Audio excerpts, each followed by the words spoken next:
আপনি যে বললেন যে সংবিধান বাস্তবায়নের পরে বাস্তবায়ন করার কথা, সংবিধান গণভোট, আচ্ছা গণভোট যে বাস্তবায়ন হবে, আমরা আমাদের মাননীয় প্রধানমন্ত্রী তো গণভোটের পক্ষেই রায় দিয়েছিল। আমাদের যারা আছে, আমরা বিএনপি যারা করি, সবাইকেই ভোটের পক্ষে ভোট দিতে বলেছে।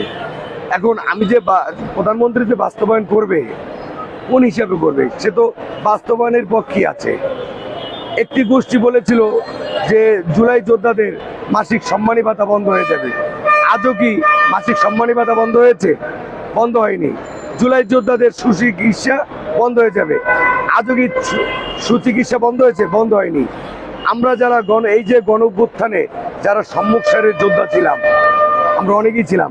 আমি গতকালকে আপনার প্রশ্ন অনুযায়ী আরেকটি আমি উত্তর দিচ্ছি। গতকালকে জুলাই স্মৃতি জাদুঘরে গিয়েছিলাম।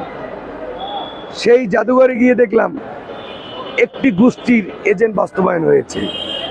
আমরা যারা মোহাম্মদপুরে, আমি 20 জুলাই গুলিবিদ্ধ হই। আমাদের মোহাম্মদপুর ছিল এই মাফিয়া হাসিনার ট্রেজম আস্তানা, যেখানে সাবেক সেনাপ্রধানের বাসভবন এবং সমর রেজাউল করিমের বাসভবন এবং হাসিনার স্পেশাল ব্যাটালিয়ান ফোর্স ছিল এবং র্যাব অফিস, 3টা থানা। কিন্তু সেই মোহাম্মদপুরের কোনো কাহিনী আমি জুলাই স্মৃতি জাদুঘরে দেখিনি। আমাকে সেনাবাহিনী গুলি করেছে। আমরা বিজিবির গুলিতে অনেক আমার সহযোদ্ধা ভাই শহীদ হয়েছে। মাহমুদুর রহমান সৈকত, রোকন, আরও অনেকেই মোহাম্মদপুরে শহীদ হয়েছে, কিন্তু তাদের কোনো বাস্তবায়ন ওই জাদুঘরে আমি দেখিনি। দেখেছি কারদের, যারা এই যে গণভবন লুট করতে গিয়েছিল বা খুশির খেলায় গণভবন দখল করতে গিয়েছিল, তাদের ছবি এবং একটি গোষ্ঠীর ছবি যারা সম্মুখ সারির যোদ্ধা ছিল, তাদের কোনো বাস্তবায়ন নেই। তাই এই যে আমাদের যে বাস্তবায়নের কথা বললেন, সেই বাস্তবায়নটা কিভাবে হবে? ইন্টেরিয়ামের সরকারের সময় একটি গোষ্ঠী যেমন এজেন্ট বাস্তবায়ন করেছে, আমরা বৈষম্যর শিকার হয়েছি। এখন দেখেন, এই গোষ্ঠী রাষ্ট্রপতি, সাবেক রাষ্ট্রপতির পদত্যাগ চেয়েছি, কিন্তু তার কাছেই আবার শপথ নিল।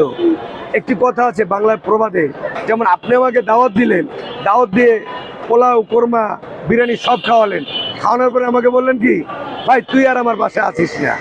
সেই খাওয়ানোর মানি রইল কি? আপনারাই তো, ওই উপদেষ্টারাই তো রাষ্ট্রপতির কাছে শপথ নিল, তাহলে আবার ওই উপদেষ্টারা কেন রাষ্ট্রপতির পদত্যাগ চাইবে?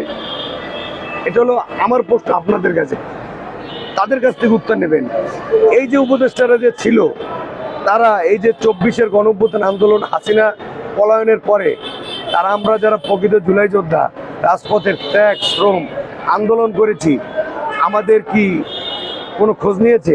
খোঁজ নেয়নি। আমাদের সাথে বৈষম্য করেছে। আমি এখনো স্বাভাবিকভাবে হাঁটতে পারি না। এখানে ইন্টেরিয়াম স্বাস্থ্য মন্ত্রণালয় থেকে বলা হয়েছিল A category, B category, C category, যাদের এক হাত নেই, এক পা নেই, এক চোখ নেই, তারা এই ক্যাটাগরি, তারা শহীদ। যারা বি ক্যাটাগরি, তাদের অস্বাভাবিকভাবে হাঁটে, তাদের বি ক্যাটাগরি। যারা সি ক্যাটাগরি, যারা পরিপূর্ণ সুস্থ।